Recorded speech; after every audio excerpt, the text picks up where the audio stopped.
Good morning student, मैं Preeti Devgam, assistant professor BA department, Mahila college Chaibasa से। मैं आज BEd semester 1 paper 2 unit 3 topic other spheres of education in Vedic period यानी वैदिक काल के शिक्षा के अन्य क्षेत्र के बारे में चर्चा करूँगी। तो आइए शुरुआत करते हैं।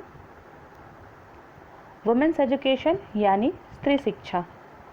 वैदिक काल में पुरुषों के समान स्त्रियों को भी शिक्षा ग्रहण करने का अधिकार प्राप्त था। स्त्रियों को वेदों का अध्ययन करने की पूर्ण स्वतंत्रता थी और वे पुरुषों के साथ यज्ञ में भी भाग लेती थी।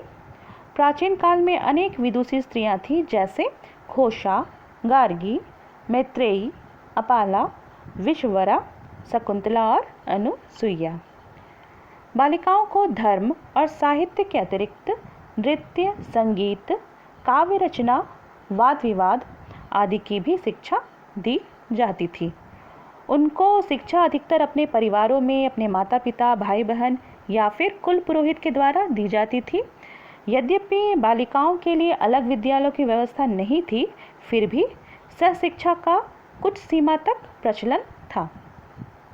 बालिकाओं और स्त्रियों को 200 ईसा पूर्व तक शिक्षा की सभी सुविधाएं प्राप्त थी, पर उसके बाद उनकी शिक्षा पर प्रतिबंध लगा दिया गया, जिससे उनकी शिक्षा अवरुद्ध हो गई। अब हम दूसरा देखते हैं, प्रोफेशनल एजुकेशन यानी कि व्यावसायिक शिक्षा। प्राचीन भारत में धर्म का मानव जीवन में विशेष स्थान था, अतः शिक्षा मुख्यतः धार्मिक और आध्यात्मिक थी, किंतु व्यावसायिक शिक्षा को आवश्यक मानकर उसकी भी समुचित व्यवस्था की गई थी।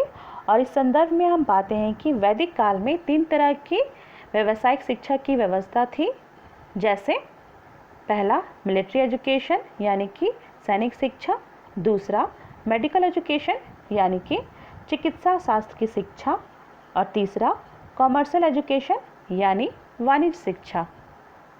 सबसे पहले हम देखेंगे इसमें सैनिक शिक्षा को। प्राचीन भारत में सैनिक शिक्षा व्यावसायिक आचार्यों द्वारा दी जाती थी। इन आचार्यों में द्रोणाचार्य का नाम आज भी प्रसिद्ध है। उत्तर भारत में तक्षशिला सैनिक शिक्षा का विख्यात केंद्र था। यह शिक्षा विशेष रूप से क्षत्रियों और राजकुमारों के लिए थी।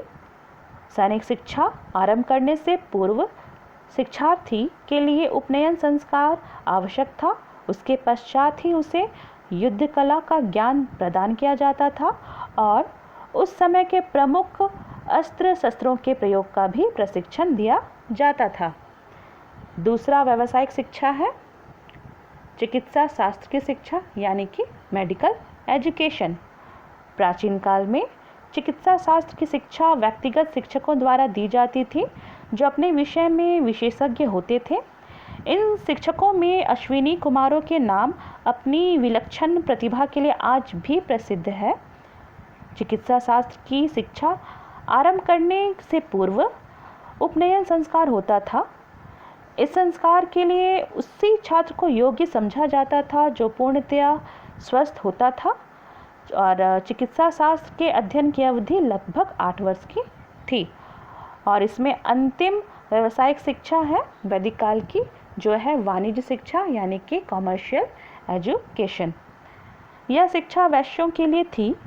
मनुस्मृति और कौटिल्य के अर्थशास्त्र में इस शिक्षा का पूर्ण वर्णन मिलता है। इससे अनेक विषय सम्मिलित थे, जैसे कि क्रय विक्रय के नियम, आर्थिक एवं व्यापारिक भूगोल, विभिन्न क्षेत्रों की उपज एवं आवश्यकताएं, उपज क्षेत्रों और मंडियों को जाने के मार्ग आदि। वैश्य बालक को वाणिज्य की व्यवहारिक शिक्षा अपने पिता से और अपने घर की दुकान पर अनुभव तथा अभ्यास से प्राप्त होती थी। यह शिक्षा कुछ शिक्षकों द्वारा भी दी जाती थी।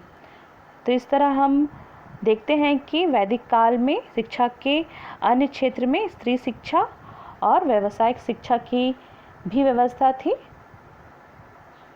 और अगले क्लास में हम लोग देखेंगे वैदिक काल के शिक्षा की प्रमुख विशेषताएं।